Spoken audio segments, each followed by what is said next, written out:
পৃথিবীর সবচেয়ে রহস্যময় জায়গাগুলির একটি হল আমাজন রেইন ফরেস্ট। এই বিশাল জঙ্গল নিয়ে আমরা আগেও ভিডিওতে কথা বলেছি, কিন্তু আশ্চর্যের বিষয় হলো এখানে এমন অনেক অদ্ভুত প্রাণী রয়েছে যাদের সম্পর্কে খুব কম মানুষই জানে। ভাবুন তো, আমাজনে এমন একটি কচ্ছপ রয়েছে যাকে দূর থেকে দেখলে মনে হবে যেন জঙ্গলে পড়ে থাকা একটি শুকনো পাতা। এমনও এক ছোট্ট ব্যাঙ রয়েছে যার পেট এতটাই স্বচ্ছ যে তার শরীরের ভেতরের অঙ্গ পর্যন্ত দেখা যায়। আর কিছু প্রাণী তো নিজেদের এমনভাবে লুকিয়ে রাখে যে চোখের সামনে থাকলেও খুঁজে পাওয়া প্রায় অসম্ভব। আমাজনের গভীর জঙ্গলে লুকিয়ে থাকা এই অদ্ভুত প্রাণীগুলি যেন প্রকৃতির সবচেয়ে গোপন সম্পত্তি। এরা লুকোচুরি খেলায় এতটাই দক্ষ যে অনেক সময় বিজ্ঞানীরাও বছরের পর বছর ধরে এদের খুঁজে বেড়ান। তাই আজকের এই ভিডিওতে আমরা দেখব আমাজন জঙ্গলের কিছু সবচেয়ে অদ্ভুত, বিরল এবং রহস্যময় প্রাণীকে, যে প্রাণীগুলিকে দেখলে আপনার কল্পনার সীমাও ছাড়িয়ে যাবে। তাই ভিডিওটি সম্পূর্ণ দেখার অনুরোধ রইল। আর নতুন বন্ধুরা অবশ্যই পাশে থাকা সাবস্ক্রাইব লেখাটি প্রেস করে বেল আইকনের অল অপশন সিলেক্ট করুন। আমাজন লিপফিশ। আমাজন নদীর জলে এমন একটি মাছ আছে যাকে প্রথমে দেখলে অনেকটাই মাছ বললেই ভুল হবে, কারণ এই মাছটি দেখতে ঠিক শুকনো পাতার মতো। নাম আমাজন লিপফিশ। এর শরীরের আকার, রং, এমনকি গায়ের দাগগুলো অনেকটা শুকনো পাতার শিরার মতো। তাই জলের উপর ভাসতে থাকা পাতার ভিড়ে এটিকে আলাদা করে বোঝা প্রায় অসম্ভব। এই ছদ্মবেশী তাকে শিকারী এবং শিকারের চোখ থেকে লুকিয়ে থাকতে সাহায্য করে। এই মাছটি সাধারণত জলের উপরের দিকে ভেসে থাকে। বাইরে থেকে দেখলে মনে হবে যেন একটি শুকনো পাতা ধীরে ধীরে জলে ভেসে বেড়াচ্ছে, কিন্তু কোনো অসতর্ক পোকা বা ছোট মাছ কাছে এলেই মুহূর্তের মধ্যে এটি তার বড় মুখ খুলে শিকারটিকে গিলে ফেলে। আকারে খুব বড় নয়। সাধারণত এই মাছের দৈর্ঘ্য প্রায় 2.5 থেকে 3.5 ইঞ্চি পর্যন্ত হয়ে থাকে। তবে আকার ছোট হলেও ছদ্মবেশ নেওয়ার ক্ষমতাই এটি সত্যি অসাধারণ একটি মাছ। এর রং সাধারণত বাদামি থেকে সবুজের মধ্যে হয়ে থাকে, যা জলে ভাসতে থাকা পাতার সঙ্গে সহজেই মিশে যেতে পারে। আমাজনিয়ান ট্যাপির।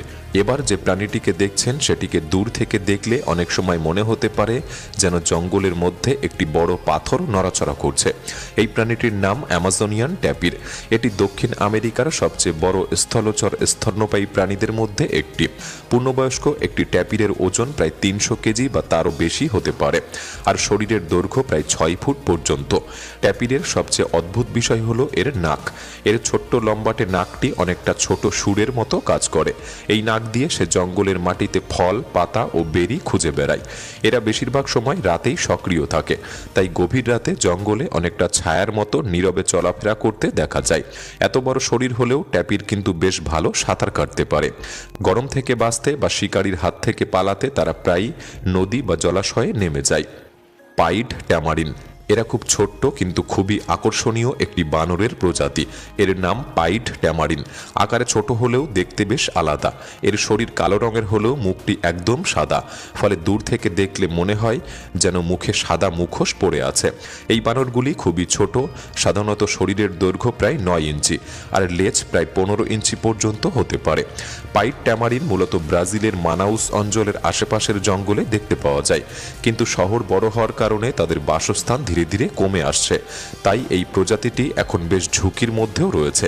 এরা গাছে গাছে লাফিয়ে বেড়াতে খুবই দক্ষ, অনেকটা দক্ষ জিমন্যাস্টের মতো এক ডাল থেকে আরেক ডালে সহজেই চলাফেরা করতে পারে। আরেকটি মজার বিষয় হলো এরা বেশ বাচাল স্বভাবের। বিভিন্ন ধরনের চি চি শব্দ, শীষ বা ডাকের মাধ্যমে একে অপরের সঙ্গে এরা যোগাযোগ করে। সাধারণত এরা ছোট ছোট পরিবারে থাকে এবং দলবদ্ধভাবেই জঙ্গলের মধ্যে চলাফেরা করে। মাটা মাটা টার্টল। আমাজনের জঙ্গলের নদীনালায় এমন একটি কচ্ছপ আছে যাকে দেখলে অনেক সময় মনে হবে যেন জলের মধ্যে পড়ে থাকা কোনো শুকনো পাতা বা গাছের বাকল। এই অদ্ভুত কচ্ছপটির নাম মাটা মাটা টার্টেল। এর খোলস খুবই খসখসে এবং উঁচু নিচু কাঁটাযুক্ত, যা দেখতে অনেকটা গাছের বাকলের মতো মনে হয়। আর এর মাথা ও ঘাড়ের চারপাশে ছোট ছোট চামড়ার ঝুল বা ভাঁজ দেখা যায়, যা এটিকে আরও অদ্ভুত চেহারার করে তোলে। মাটা মাটা কচ্ছপ সাধারণত খুব ধীর ও শান্ত স্বভাবের হয়ে থাকে, কিন্তু শিকার ধরার সময় এটি বেশ চতুর কৌশল অবলম্বন করে। এটি জলের মধ্যে একদম স্থির হয়ে পড়ে থাকে, চারপাশের পাতা আর আবর্জনার সঙ্গে প্রায় মিলে যায়, এবং কোনো মাছ অসাবধানভাবে কাছে এলেই মুহূর্তের মধ্যেই এটি তার বড় মুখ খুলে দেয়। তখন হঠাৎ তৈরি হওয়া জলের টানের সঙ্গে মাছটি সরাসরি তার মুখের ভেতরে প্রবেশ করে, অনেকটা যেন ছোট্ট একটি ঘূর্ণির মতো জল শিকারকে নিজের দিকে টেনে নিল। Glass frog. এবার যে প্রাণীটির কথা বলবো সেটি যেন প্রকৃতির এক বিস্ময়। নাম গ্লাস ফ্রগ বা কাচের ব্যাঙ। প্রথম দেখায় সেটিকে সাধারণ সবুজ ব্যাঙের মতোই মনে হবে, কিন্তু একটু খেয়াল করলেই বোঝা যায় এর সবচেয়ে আশ্চর্য বৈশিষ্ট্যটি। এর পেট প্রায় স্বচ্ছ বা কাচের মতো, ফলে অনেক সময় এর ভেতরের অঙ্গ প্রত্যঙ্গ পর্যন্ত দেখা যায়। এই স্বচ্ছ শরীর আসলে তাদের জন্য একটি দুর্দান্ত ছদ্মবেশ। যখন এই ব্যাঙগুলি পাতার উপরে বসে থাকে তখন তাদের স্বচ্ছ পেট পাতার রং ও আলোর সঙ্গে এমনভাবে মিশে যায় যে নিচ থেকে দেখে তাদের খুঁজে পাওয়া প্রায় অসম্ভব হয়ে যায়। গ্লাস ফ্রগ সাধারণত গাছেই বেশি সময় কাটায়। শুধু প্রজননের সময় তারা নিচে নেমে আসে। তখন তারা জলের উপর ঝুলে থাকা পাতার নিচের দিকে ডিম পাড়ে। পরে যখন ব্যাঙাচি বের হয় তখন তারা সরাসরি নিচের জলে পড়ে তাদের নতুন জীবনের শুরু করে। Southern tiger cat. আমাজনের জঙ্গলে আরও একটি রহস্যময় শিকারী প্রাণী রয়েছে, সাউথার্ন টাইগার ক্যাট। আকারে এটি খুব বড় নয়, সাধারণত শরীরের দৈর্ঘ্য 20 থেকে 30 ইঞ্চি, আর লেজ প্রায় 10 থেকে 15 ইঞ্চি পর্যন্ত হয়ে থাকে। দেখতে অনেকটা ছোট বুনো বিড়ালের মতো, তবে আকার ছোট হলেও এটি কিন্তু দারুণ দক্ষ শিকারী। এর গায়ে বাদামি, কালো ও সাদা দাগ ছোপের মিশ্রণ থাকে, যা জঙ্গলের ঝোপঝাড়ের মধ্যে এটিকে সহজেই লুকিয়ে থাকতে সাহায্য করে। এর সবচেয়ে আকর্ষণীয় বৈশিষ্ট্য হলো এর উজ্জ্বল সবুজ চোখ, যা অন্ধকারে অনেক সময় চকচক করতে দেখা যায়। সাউথার্ন টাইগার ক্যাট সাধারণত একাই থাকে এবং বেশিরভাগ সময় রাতেই শিকার করতে বের হয়। তখন এটি চুপচাপ জঙ্গলে ঘুরে বেড়ায় এবং ইঁদুর, পাখি কিংবা ছোট প্রাণীকে শিকার করে। আমাজোনিয়ান ম্যানাটি। আমাজন নদীর জলে বাস করে আর একটি বিশাল কিন্তু শান্ত স্বভাবের প্রাণী আমাজোনিয়ান ম্যানাটি। এরা দেখতে অনেকটা বড় আকারের জলজ স্তন্যপায়ী প্রাণীদের মতো, যাদের অনেক সময় জলের গরু বলেও ডাকা হয়।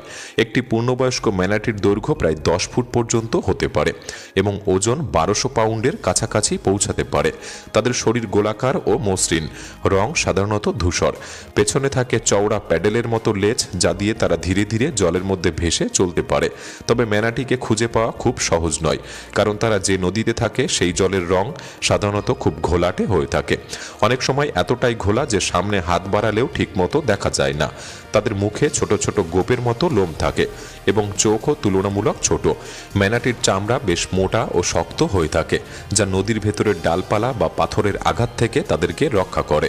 এই শান্ত স্বভাবের প্রাণীরা ধীরে ধীরে নদীর জলে ভেসে বেড়ায় এবং প্রধানত জলজ গাছপালা খেয়ে জীবন কাটিয়ে দেয়। হোয়াইট জিন। আমাজনের জলাভূমি আর নদীর ধারের জঙ্গলে দেখা যায় এক অদ্ভুত পাখিকে, যার নাম হোয়াইট জিন। অনেকেই একে আবার স্টিং বার্ড বা দুর্গন্ধযুক্ত পাখি বলে ডেকে থাকে। এই পাখিটিকে দেখলেই বোঝা যায় এটি অন্য সব পাখির থেকে একটু আলাদা ধরনের।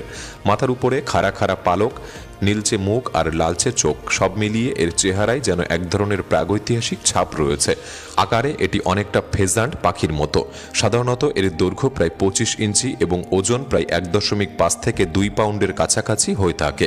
হোয়াইট জিন সাধারণত দলবদ্ধভাবে ঘুরে বেড়ায়। তারা আমাজনের জলাভূমির গাছের ডালে বসে পাতা ও ফল খেতে ভালোবাসে। তবে এই পাখির সবচেয়ে অদ্ভুত বিষয় হলো এর হজম প্রক্রিয়া। অন্যান্য পাখির মতো নয়, বরং এর পাচনতন্ত্র অনেকটা গরুর মতো কাজ করে, অর্থাৎ খাবার হজম হওয়ার আগে পেটে ফার্মেন্ট তৈরি করে, আর এই কারণেই এর শরীর থেকে এক ধরনের তীব্র গন্ধ বের হয়। মজার বিষয় হলো এই গন্ধই অনেক সময় তাকে শিকারীর হাত থেকে বাঁচিয়ে রাখতে সাহায্য করে, কারণ অনেক শিকারী প্রাণী এই গন্ধের জন্যই তাকে এড়িয়ে চলে। পিঙ্ক টো ট্যারেন্টুলা। এটি এমন এক প্রাণী যাকে দেখলে অনেকের গায়ে কাঁটা দিয়ে উঠতে পারে। পিঙ্ক টো ট্যারেন্টুলা। এই মাকড়সার শরীর সাধারণত গাঢ় রঙের হলেও এর পায়ের ডগাগুলি উজ্জ্বল গোলাপি রঙের হয়ে থাকে, তাই দেখলে মনে হয় যেন কেউ পায়ের ডগায় গোলাপি রং লাগিয়ে দিয়েছে। আকারে এটি খুব বিশাল নয়। একটি পূর্ণবয়স্ক পিঙ্ক টো ট্যারেন্টুলার পা ছড়ালে প্রায় 5 ইঞ্চি পর্যন্ত লম্বা হতে পারে। এই মাকড়সাগুলি সাধারণত গাছে থাকতে পছন্দ করে। তারা গাছের ডালে সিল্ক দিয়ে ছোট ছোট বাসা তৈরি করে এবং সেখানে তারা লুকিয়ে থাকে, আর কোনো পোকামাকড় কাছে এলেই দ্রুত ঝাঁপিয়ে পড়ে শিকারকে ধরে ফেলে। দেখতে ভয়ঙ্কর হলেও এই প্রজাতির মাকড়সা সাধারণত মানুষের জন্য খুব একটা বিপজ্জনক নয়, বরং শান্ত স্বভাবের হওয়ার কারণে অনেক মানুষ এটিকে পোষ্য প্রাণী হিসাবেও পালন করে থাকে। Black spider monkey. আজকের এই তালিকার সর্বশেষ অদ্ভুত প্রাণী ব্ল্যাক স্পাইডার মাঙ্কি। এই বানরটি গাছে গাছে এমন দক্ষতার সঙ্গে দোল খায় যেন সে জঙ্গলের এক নিখুঁত জিমন্যাস্ট। এর লম্বা হাত পা এবং শক্ত লেজ তাকে এই কাজে অসাধারণ সাহায্য করে। ব্ল্যাক স্পাইডার মাঙ্কির শরীরের দৈর্ঘ্য প্রায় 24 ইঞ্চি পর্যন্ত হতে পারে, আর এর লেজ প্রায় 35 ইঞ্চি পর্যন্ত লম্বা হয়। এই লেজটি অনেকটা পঞ্চম হাতের মতো কাজ করে, যা দিয়ে সে ডাল ধরে এবং ঝুলতে পারে। এই বানরগুলি খুবই সামাজিক স্বভাবের। তারা বড় বড় দলে থাকে এবং বিভিন্ন ধরনের শব্দ, ডাক, শীষ ও চিৎকারের মাধ্যমে একে অপরের সঙ্গে যোগাযোগ করে। আরেকটি গুরুত্বপূর্ণ বিষয় হলো এরা আমাজন জঙ্গলের জন্য খুবই উপকারী, কারণ তারা প্রচুর ফল খায় এবং পরে সেই ফলের বীজ জঙ্গলের বিভিন্ন জায়গায় ছড়িয়ে দেয়, ফলে নতুন চারাগাছ জন্মাতে সাহায্য করে। এক অর্থে বলা যায় তারা জঙ্গলের প্রাকৃতিক মালি। আমাজন রেইন ফরেস্ট শুধু একটি জঙ্গল নয়, এটি যেন পৃথিবীর জীববৈচিত্র্যের এক আশ্চর্য ভাণ্ডার। এখানে এমন অসংখ্য অদ্ভুত ও বিরল প্রাণী বাস করে যাদের অনেকের কথাই আমরা এখনো পর্যন্ত ঠিকভাবে জানি না। এই জঙ্গলে লুকিয়ে থাকা রহস্য যেন এখনো শেষ হয়নি। হয়তো ভবিষ্যতে বিজ্ঞানীরা আরও এমন অনেক অবাক করা প্রাণীর সন্ধান পাবেন। আপনার কাছে এই তালিকার মধ্যে সবচেয়ে অদ্ভুত প্রাণী কোনটি মনে হয়েছে অবশ্যই কমেন্টে জানাতে পারেন। ভিডিওটি ভালো লাগলে একটি লাইক করতে পারেন, চ্যানেলটি সাবস্ক্রাইব করে রাখতে পারেন। তাহলে দেখা হচ্ছে পরবর্তী নতুন একটি এপিসোডে। ধন্যবাদ।